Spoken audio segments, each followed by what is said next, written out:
Hello viewers, আসসালামু আলাইকুম। আমরা আজকে মুরগির জন্য একটি খাবার তৈরি করছি। দেখতে পাচ্ছেন এখানে পালং শাক নিয়েছি আর হালকা কিছু পরিমাণে আমরা সোনালি গ্রোয়ার ফিট নিয়েছি আর এখানে ভুসি নিয়েছি আর নিচে আপনার ভাতের মার ভাত সহকারে আমরা নিয়েছি। তো এই খাবারটা কিন্তু মুরগি প্রচুর পরিমাণে পছন্দ করে, এটা কিন্তু মুরগির প্রচুর পরিমাণে পছন্দ। আপনি কিন্তু চাইলে এই তরল খাবারটা মুরগিকে দিতে পারেন। তো দেখতে পাচ্ছেন আমরা এখানে মুরগিকে খাবারটা দিচ্ছি। তো এখানে আমরা কিছু পরিমাণ শাক অ্যাড করে দিচ্ছি। এখন এই ইয়াটাকে আমরা মিক্স করে দেন আমরা মুরগির সামনে নিয়ে যাব, দেখবেন মুরগিগুলো কত সুন্দর করে খায়। তো দেখতে পাচ্ছি ভিউয়ার্স, অবশেষে আমরা খাবারটা মিক্স করে নিয়ে আসছি আমাদের খামারে। তো দেখতে পাচ্ছেন এটা মুরগি কিন্তু প্রিয় একটি খাবার। আর এখানে যেহেতু আমরা ভাতের মাড় এবং বসি এবং কিছু ফিট আর শাক, তো এই খাবারটা খাওয়ালে মুরগির পুষ্টিগুণ খুবই ভালো থাকে, মুরগি সুস্থ থাকে এবং মুরগির শারীরিক গঠনও ভালো থাকে আর মুরগির গ্রোথ হয় ভালো। আর যারা ঘরোয়া পদ্ধতিতে খাবার খাওয়ান, যেহেতু আমাদের দেশি মুরগি, সেজন্য আমরা বেশিরভাগই আমরা ঘরোয়া পদ্ধতিতে খাওয়াই, যাতে আপনার খরচ কম হয় আর মুরগির প্রোডাকশনও ভালো হয়। তো দেখতে পাচ্ছেন আমার হাত থেকে কিন্তু ওরা খুব শীঘ্রই খুব তাড়াতাড়ি করে সবগুলো খেয়ে ফেলছে, মাশাআল্লাহ। তো যারা আমাদের ভিডিও দেখেন অবশ্যই মাশাআল্লাহ বলবেন, কারণ আল্লাহ তাআলা যাতে আমাদের খামারটাকে সুস্থ রাখেন। যেহেতু চতুর্পাশে আপনার এখন যেহেতু বিভিন্ন ভাইরাসে আক্রমণ হচ্ছে বিভিন্ন খামারে, তো দোয়া করবেন ইনশাআল্লাহ যাতে এই ভাইরাস থেকে আমরা সুরক্ষিত থাকতে পারি, আমাদের মুরগিগুলো যাতে সুস্থ থাকে। তো ভিউয়ার্স, আমাদের চ্যানেলে যদি আপনি নতুন হয়ে থাকেন অবশ্যই চ্যানেল সাবস্ক্রাইব করে বেল আইকনটি অন করে দিবেন। আর আপনিও আপনার মুরগিকে অবশ্যই ভালো ভালো খাবার দেওয়ার চেষ্টা করবেন। মুরগি যখন সুস্থ থাকবে তাহলে মুরগির প্রোডাকশনও ভালো আসবে, আপনি ভালো ডিম পাবেন। এখানে আমাদের যে দেশি মুরগিগুলো দেখতে পাচ্ছেন বর্তমানে কিন্তু ওরা রানিং, ওরা ডিম দিচ্ছে, মাশাআল্লাহ ভালো ডিম দিচ্ছে, ওদের থেকে আমরা ভালো ডিম পাচ্ছি আলহামদুলিল্লাহ।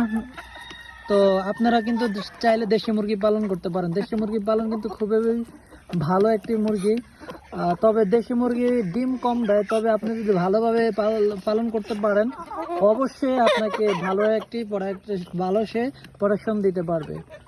আর যদি আপনি খাবারে তার মিনারেলস, তার যেই পুষ্টিগুণ যদি আপনি তার খাবারে যদি কম দেন, তাই সে যদি প্রপারলি তার খাবারে পুষ্টিগুণ না পায় তাহলে কিন্তু সে কখনোই আপনার বেশি প্রোডাকশন দিবে না, মানে ভালো ডিম দিবে না। দেখা গেছে 4, 5টা, 7, 8টা, সর্বোচ্চ 12টা দিতে পারে, এর বেশি আর ডিম দিবে না, সে কিন্তু ডিম অফ করে দেবে। অবশ্যই আপনার মুরগির খাবারের প্রতি আপনাদেরকে লক্ষ্য রাখতে হবে এবং মুরগি সুস্থ আছে কিনা সেই বিষয়ে আপনাকে বিবেচনা করতে হবে। যেহেতু এখন শীতকাল, অবশ্যই মুরগির ঠান্ডার সমস্যা থেকে মুরগিকে অবশ্যই যতটুকু সম্ভব হেফাজত করতে হবে, ঠান্ডা যাতে মুরগির কোনোভাবে না লাগে। কারণ মুরগির যখন ঠান্ডা লেগে যাবে বিভিন্ন ভাইরাস তখন মুরগিকে আক্রমণ করতে পারবে, কারণ মুরগির ঠান্ডা লাগার পর মুরগির রোগ প্রতিরোধ ক্ষমতা কমে যায়।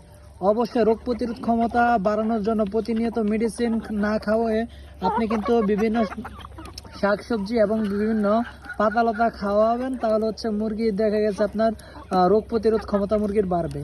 আর যদি আপনার কাছে সে অপশন না থাকে অবশ্যই আপনি মেডিসিন ব্যবহার করতে পারেন।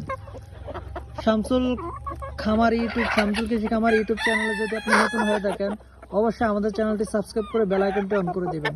আর আপনি কি ধরনের ভিডিও চান অবশ্যই আমাদেরকে কমেন্ট করে জানাবেন, আমরা ওই সম্পর্কে প্রতিনিয়ত ভিডিও নিয়ে আপনাদের মাঝে উপস্থিত হওয়ার জন্য চেষ্টা করব ইনশাআল্লাহ। শামসুল কৃষি খামার একটি ভিন্ন ধরনের খামার চ্যানেল। এখানে আমরা মাছ, মুরগি, হাঁস, গরু, ছাগল, তারপরে কবুতর, বিভিন্ন পাখি নিয়ে কাজ করে থাকি। তো নিত্য প্রতিটি ভিডিও আমরা আপনাদের মাঝে উপস্থাপন করব। ভিউয়ার্স, আমাদের চ্যানেলটি সম্পূর্ণ নতুন, তো অবশ্যই সাপোর্ট করবেন, যাতে আমরা এমন কাজ করবেন যাতে আমাদের এই ভিডিওগুলো সবার কাছে পৌঁছায়। সেজন্য আপনাকে করতে হবে লাইক, কমেন্ট, শেয়ার করতে হবে। আর ভিডিওগুলো যখন সবার কাছে পৌঁছাবে আমাদের অনুপ্রেরণা পাবো এবং আমরা পরবর্তী ভিডিও আপনাদের মাঝে নিয়ে আসার চেষ্টা করবো ইনশাআল্লাহ। তো ভিউয়ার্স, মুরগি সংক্রান্ত বা খামার সংক্রান্ত কোনো বিষয় যদি আপনার জানা থাকে বা জানতে চান অবশ্যই জানাবেন এবং যে কমেন্টস করে আমাদেরকে বলবেন, ইনশাআল্লাহ ওই বিষয়ে আমরা অতি দ্রুতই আপনাদের মাঝে ভিডিও নিয়ে আসার চেষ্টা করব। তো ভালো থাকুন, সুস্থ থাকুন, আসসালামু আলাইকুম।